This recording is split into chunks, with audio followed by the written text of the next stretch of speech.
Hi guys, I'm Chef T-Max. Welcome back to my kitchen. Today we're going to do olive oil breadcrumbs. Super simple dish, I know, but you're going to want to have this in your pantry and you're going to want to use this. So stay with me. Subscribe if you're not doing that. Give me a thumbs up if you like this video and ring that bell and I'll send you new stuff I have coming up. So I'll see you back in a second.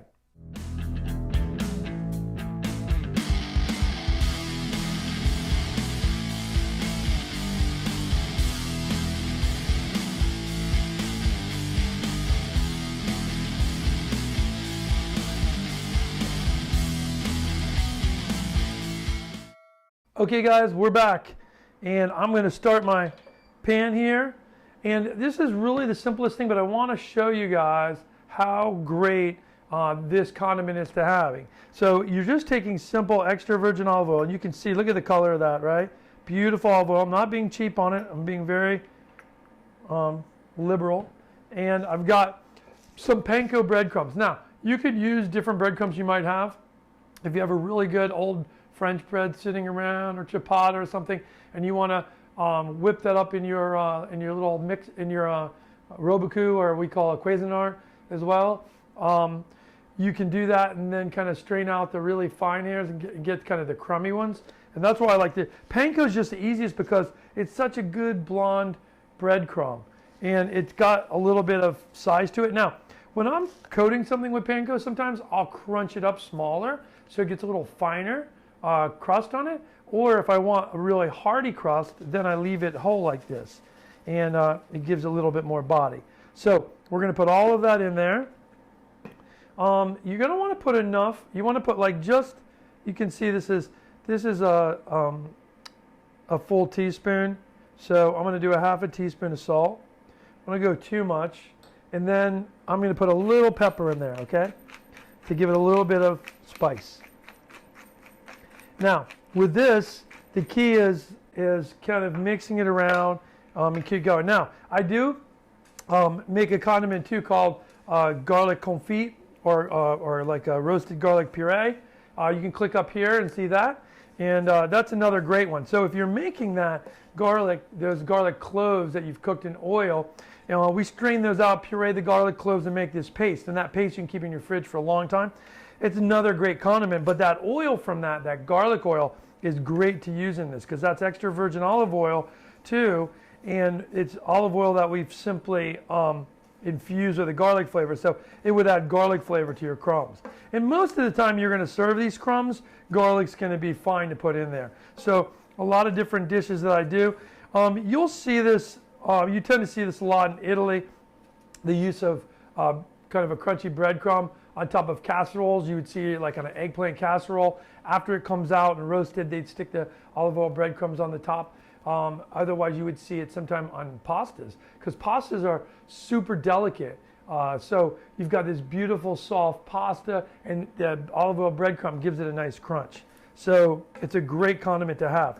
I also use it in crudos. So if you ever get fresh fish, really fresh enough where you're comfortable with slicing it raw, putting it on a flat plate, a nice cold plate, right, and dressing it with a vinaigrette. So for that, you would dress it with a simple vinaigrette of, lemon juice, extra virgin olive oil. If you wanted to put a little bit of minced up spiced jalapenos on there, you could do that. You could put pickled vegetables on there. It's always nice. And then you finish it with these olive oil breadcrumbs. So now what you're seeing here is, you see like how a little bit of it starts to get brown on the bottom. It's going to toast really quick, and then I'm going to actually put in more oil. Okay, you're not wasting this oil. We can use this oil later if we need to strain it out. We're going to strain these breadcrumbs. So what do we do with these breadcrumbs when we're done? These breadcrumbs, after we strain them and cool those, you could put those in a mason jar with a lid and put those away at room temperature, for a long time. I mean, a lot of times I'll have mine for a couple weeks out at room temperature, but they're kept in a jar. So the difference is, you don't want to stick them in the jar and close the lid before they fully cooled, because that would create moisture in the jar, and then that moisture is going to make them soggy, which you don't want to do. You want crispy. So that's what we're doing here. We're making crispy. We're frying them in the oil, and it's really important that you go and you're always kind of moving them. Why can't you just throw these in the oven You could throw them in the oven and bake them, but you'd have to move them around a lot to get them evenly coated. So here, what our goal is to get these crumbs evenly coated so they're beautiful on all sides. So I'm going to continue to stir this. We're going to give it about 2 to 3 minutes, and then you're going to come back and take a look at it. So I'll see you back in a second. Okay, so this is about in a couple minutes now, and I'm going to kind of turn this off and let the residual heat of this toast this. You can see them now, right? All of them have kind of gotten brown. There's a couple stragglers in there that just haven't been fully browned, but most of them are brown. We don't want to burn them.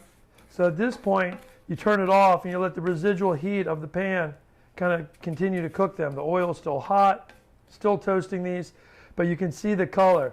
And these are like nice, beautiful shards of crunchy, olive oily, nutty bread. It's really nice.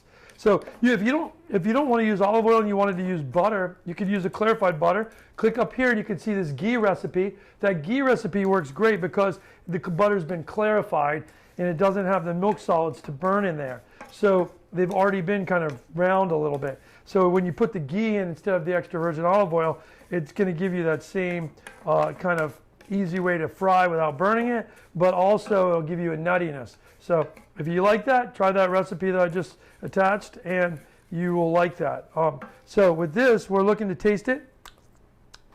It's going to be hot. Tasting for salt now, because you don't want to oversalt in the beginning. So it looks like it could take another one of these half ones. So full teaspoon, okay? Full teaspoon of salt. I'm going to mix that up in there, okay? And then I'm going to take this, let me grab a towel, and I'm going to go ahead and put this in my strainer. Why am I straining it? I'm just straining it to get out excess extra virgin olive oil.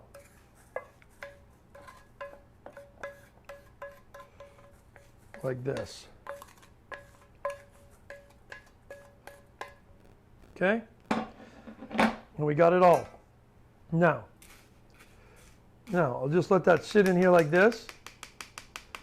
And that's it. You can let this sit for a while. Now I'm going to pull this away so you guys can see. Do you see how much oil is in there? Quite a bit, right? It's like a couple tablespoons. So all the oil that I put in there is coming out. So that's what I want. I want that to happen. Okay? And then I'm going to put it in there. I want it to be above the oil. I already saw it's sitting in there. That doesn't do any good, right?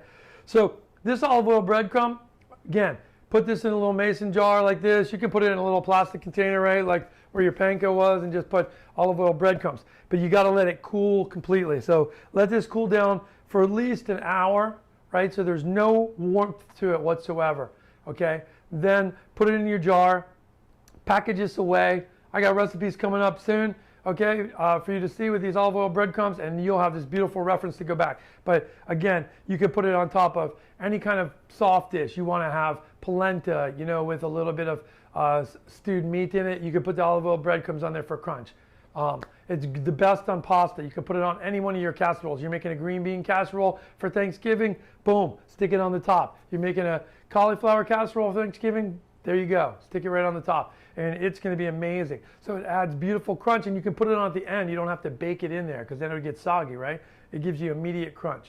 So I hope you guys like this recipe. Give me a thumbs up if you did, and I'll see you back in the kitchen soon. Remember, give me comments down there. Let me know if you have questions about anything coming up or you want to see me make something. Shoot it down to me, and I'll see you soon. I'm Chef Dean Max.